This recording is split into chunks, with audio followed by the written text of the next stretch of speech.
శ్రీ సచిదానంద సద్గురు సాయినాథ్ మహారాజ్ కీ జై. సద్గురు దర్శనము అధ్యాయం 24. సాటి లేని వైద్యం. Doctor B Srinivasulu Reddy, DHMS. Doctor Srinivasulu Reddy గారు నెల్లూరు, ఒంగోలు జిల్లాలలో ప్రఖ్యాతిగాంచిన హోమియో వైద్యులు. ఎన్నో ఏళ్లుగా చికిత్సకు లొంగని దీర్ఘవ్యాధులను వీరు ఎంతో సమర్థవంతంగా నివారణ చేశారు.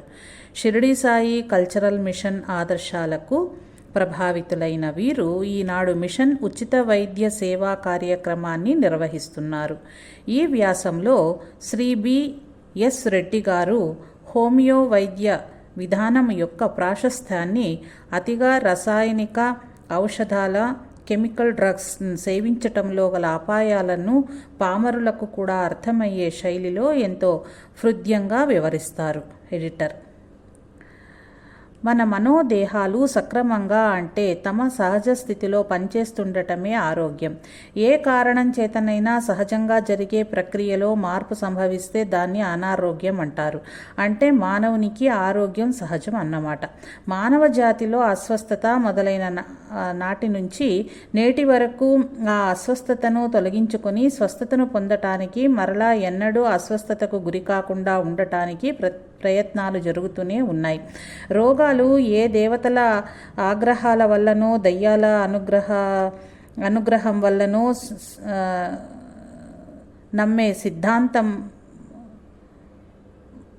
దయ్యాల అనుగ్రహం వలననో నమ్మే సిద్ధాంతం మొదలు మనం తీసుకునే ఆహారము, మన దైనందిక జీవితంలో వచ్చే ఒడిదుడుకులు, వాతావరణం నుంచి దేహంలోకి ప్రవేశించే హానికర సూక్ష్మజీవులు మన అనారోగ్యానికి కారణాలనే నేటి సిద్ధాంతం వరకు పరిణితి చెందింది మన వైద్యశాస్త్రం. కానీ ఈ సిద్ధాంతం అయినా పరిపూర్ణమైనదేనా అంటే కాదనే చెప్పాలి. ఎందువల్లనంటే ఈ అవగాహనే పూర్ణమైనదైతే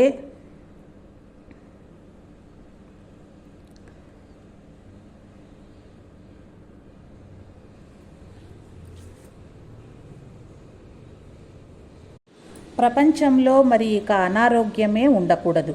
ఎందువల్లనంటే రోగ కారణం తెలిస్తే రోగాన్ని నిర్మూలించటం తేలిక కదా. పోనీ పై కారణాల వల్ల ఏదైనా రోగం వచ్చినా ఆ రోగ కారణాలు, లక్షణాలు సమగ్రంగా పరిశీలించి తెలుసుకోగలిగే ఆధునిక పరికరాలు మనకున్న ఎన్నో రోగాలని శాశ్వతంగా నిర్మూలించలేకపోతున్నాము. ఒక రోగం తగ్గితే దాని స్థానే మరొక రోగం ఇదిగో నేనున్నానంటూ తలెత్తుతుంది.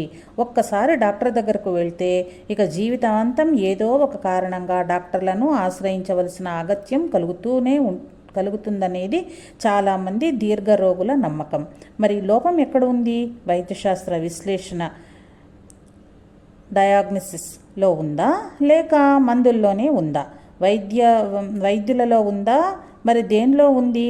అసలు దీనికి పరిష్కారం అంటూ ఉందా? ఉంటే ఎట్లా ఉంటుంది? ఇన్ని ప్రశ్నలు వైద్యశాస్త్రాన్ని, వైద్యుల్ని, రోగుల్ని అనాదిగా చికాకు పరుస్తూనే ఉన్నాయి. 18వ శతాబ్దంలో ఐరోపా ఖండం అంతటిలోకి ప్రముఖ అలోపతి వైద్యునిగా ప్రఖ్యాతికెక్కిన డాక్టర్ శామ్యూల్ హనీమన్ ఎండిని కూడా ఈ ప్రశ్నలు చికాకు పరిచాయి. ఆలోచించగా ఈ హనీమన్కు అసలు అలోపతి వైద్య విధానంలోనే లోపమున్నదని స్ఫురించింది. కారణం రోగి యొక్క రోగ లక్షణాలను నిర్మూలించటానికి, ఆ లక్షణాలకు వ్యతిరేకమైన లక్షణాలు గల ఔషధాలను రోగి శరీరంలో ప్రవేశించటం ద్వారా, లేదా రోగి శరీరాన్ని ఆ పరిస్థితులకు లోను చేయటం ద్వారా రోగిని ఆరోగ్యవంతునిగా చేయవచ్చని అలోపతుల నమ్మకం. అలోపతి అంటేనే the system by which a disease is cured by the application of opposites. Heteropathy. ఉదాహరణకు, ఒక రోగికి జ్వరం వచ్చిందనుకోండి. జ్వరం యొక్క ప్రధాన లక్షణం శరీరంలోని వేడిని తగ్గించాలంటే వేడికి వ్యతిరేకమైన చల్లదనాన్ని శరీరానికి కలిగిస్తే వేడి తగ్గిపోతుంది.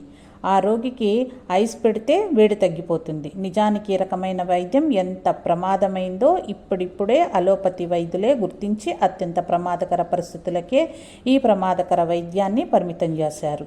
మరి ఉష్ణం ఉష్ణేన శీతలం అంటారు కదా, అంటే ఈ మాట మన దేశంలోని ఆయుర్వేద నాటు వైద్యులు చెప్పింది కనుక అది సత్యం ఎలా అవుతుంది అంటారు ఈ ఆధునిక అలోపతులు. ఇది ఎంత దాకా ప్రాకిందంటే తలనొప్పి వస్తే సారెడానో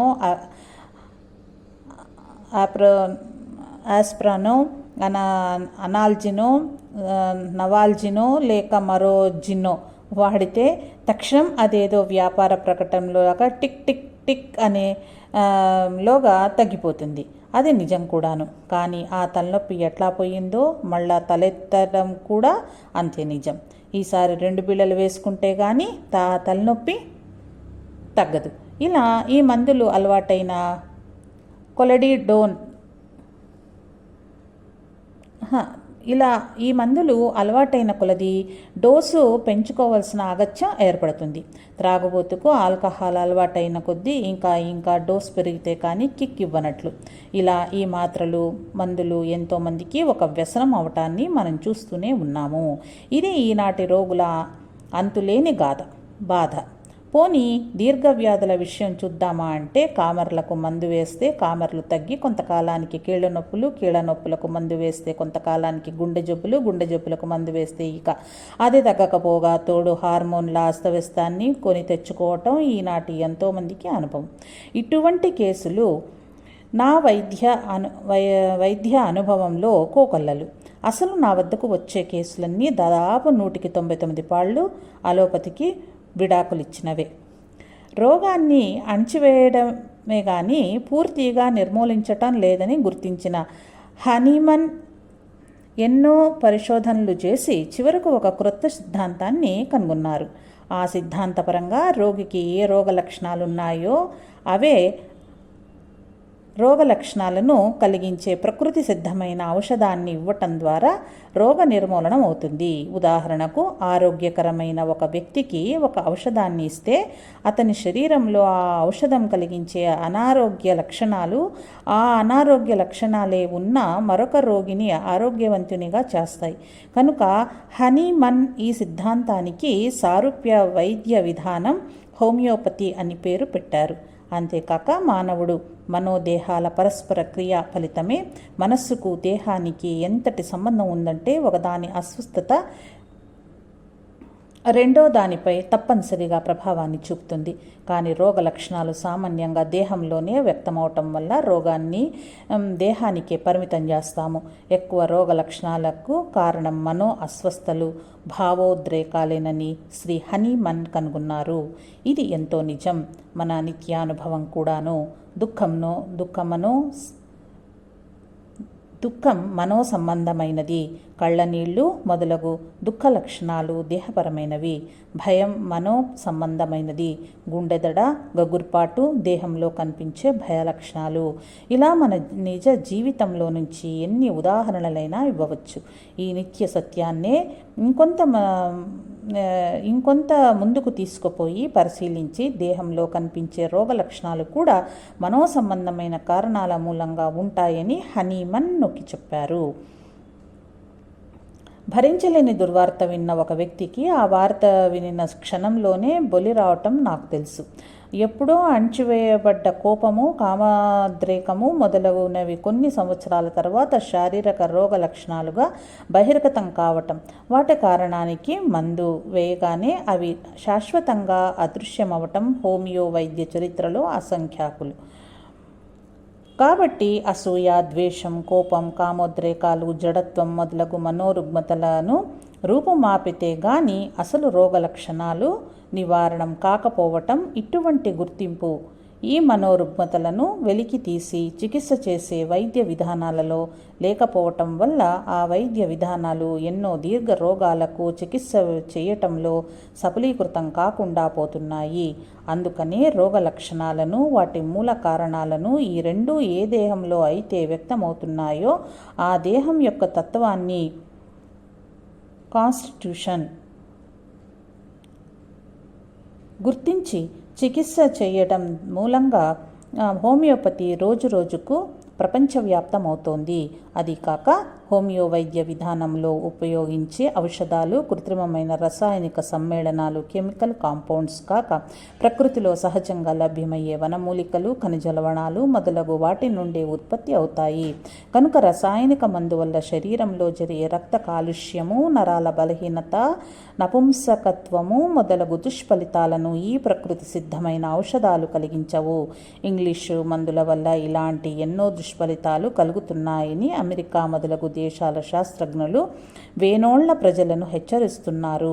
ఒక అమెరికన్ శాస్త్రజ్ఞుడు చెప్పినట్లు ఈ అలోపతి మందులు ఒక విధమైన స్లో పాయిజనింగ్. అది కాక ఈనాడు వైద్యం చేయించుకోవటం ఎంతో ఖరీదైన విషయమై సామాన్య ప్రజలకు అందుబాటులో లేకుండా పోతున్న దృష్ట్యా కూడా చౌకలో లభ్యమయ్యే హోమియో మందులు బహుశా ప్రచారాన్ని పొందుతున్నాయి.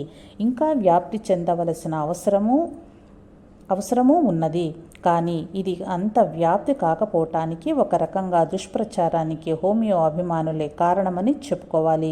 కారణం, హోమియో అంటే ఒక చిన్న పుస్తకాన్ని ముందేసుకుని చదివి రోగికి మందులిచ్చి వేయటమేనని అని అవి పనిచేస్తే మంచిదే, లేకపోతే అవేవి రోగికి హాని చెయ్యవనే నమ్మకంతో మందులిస్తూ ఇంటింటా ఒక వైద్యాలయాన్ని నెలకొల్పుతున్న హోమియో అభిమానులు నిజానికి అటు వైద్యానికి ఇటు ప్రజలకు ఎంతో హాని చేస్తున్నారు. వైద్యం పూర్ణంగా తెలియకుండా మందివ్వటం మరో పాపమని మన శాస్త్రం. దీనితో హోమియో ఒక నాటు వైద్యమని, జబ్బుల వెంటనే తగ్గించలేదని, కొన్ని శరీర తత్వాలకే సరిపోతాయని, పథ్యపానాలు ఎక్కువ అని మొదలగు అపోహలు ప్రజల్లో వ్యాప్తమవుతున్నాయి. సరిగ్గా వైద్యశాస్త్ర పరిజ్ఞానం లేకుండా, శారీరక శాస్త్రము అనాటమీ, ఫిజియాలజీ అధ్యయనం చేయకుండా, రోగ విషయక పాథాలజీ పరిజ్ఞానం లేకుండా ఈ వైద్య విధానానికి ఆధారమైన సూత్రాన్ని, ఫిలాసఫీ అర్థం చేసుకోకుండా మందులు ఇవ్వటం వల్లనే ఈ అనర్థమంతా. ఈ వైద్య విధానం మిగతా వైద్య విధానానికన్నా క్లిష్టమైన, అనుభవజ్ఞుడైన, అర్హత గల వైద్యుని వద్ద శ్రద్ధతో శ్రమించి నేర్చుకుంటే సులభంగా ఎవరైనా అభ్యసించవచ్చు. అభ్యసించిన వారు ఈ ఉత్కృష్టమైన వైద్య విధానం ద్వారా పేదలకు ఉచిత వైద్యాన్ని చేయటం కూడా ఎంతో సులభము. జై సాయి మాస్టర్.